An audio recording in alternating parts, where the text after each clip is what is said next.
Good afternoon, I'm Josh Duncan, and these are some of the top headlines out of the KelownaNow newsroom today.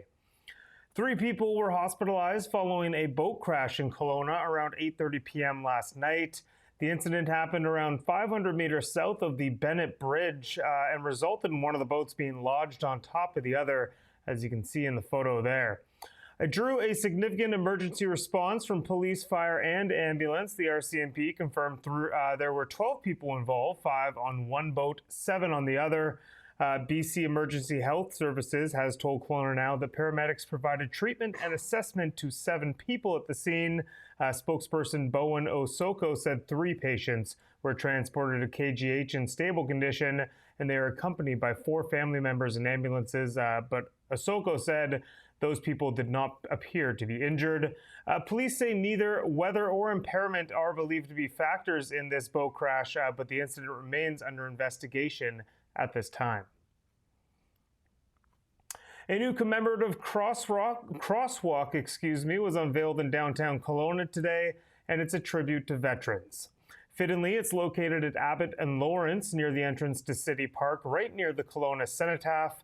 The Royal Canadian Legion will celebrate its 100th anniversary in 2026, and the commemorative crosswalks in Kelowna and other communities across Canada will honor that milestone. The Legion says the maple leaf is being used for these crosswalks because the Remembrance Poppy is a Legion trademark, and it may not be used in a situation where it could be walked on. Interesting tidbit there. Mayor Tom Dias was on hand for the unveiling today. He expressed his deep gratitude to veterans, saying their sacrifices have secured the freedoms we enjoy today. He also thanked the local Royal Canadian Legion Branch 26 for working with city staff to bring this project to life.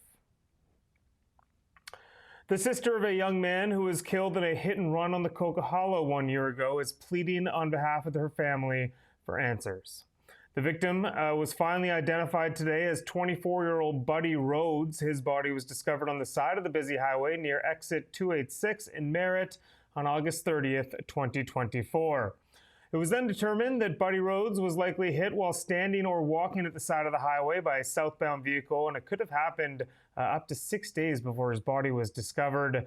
In a video released today by police, Buddy's sister Alex Lagouf talked about how difficult the last year has been for the family, full of heartbreaking firsts like birthdays and Christmas without Buddy. She said she's getting married in a few weeks and is still trying to wrap her head around the idea of around not having her younger brother there. Lagouf urged the driver to come forward, whether they knew they made a mistake in the moment or realized what happened in the days that followed. She said her family needs answers to get some closure, and it would mean the world to them if someone would just please come forward with information. Corporal Michael McLaughlin echoed her statement, saying police need to solve this mystery for Buddy's family. Anyone with information on this case is asked to contact the BC Highway Patrol Merritt branch. Another day, another slew of temperature records broken in BC, but for the first time since the weekend, that did not include Kelowna. However, it did include Kamloops with a new record high of 37 degrees for August 27th. That's a full 2 degrees hotter than the previous high mark for the day, set all the way back in 1933. That Kamloops record was the oldest broken on Wednesday, but once again, Lytton was BC's hotspot at more than 40 degrees. Although it was a little cooler, if you can even say that, than it has been in the last few days. The Village hit 40.1 on Wednesday. It's still going to be pretty warm in the coming days. I'll get to that in a second, weather, but it appears we might be at the end of record-breaking temperatures because the heat wave appears to be somewhat over in the BC interior. I guess, however, you never know what the weather around here. We will have to wait and see.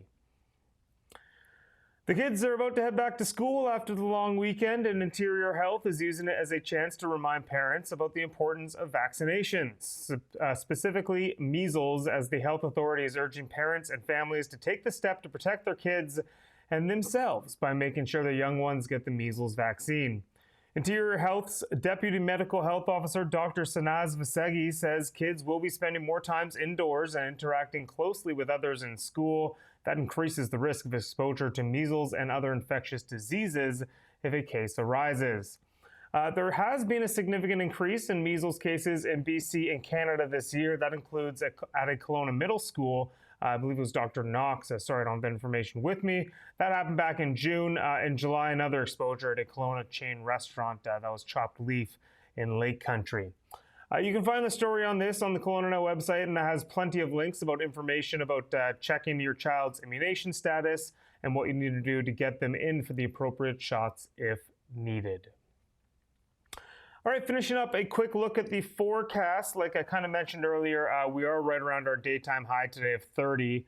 Could get a bit of storm activity over the coming hours. Environment Canada says there's a slim chance of rain and risk of thunderstorms over the next 5-6 hours or so.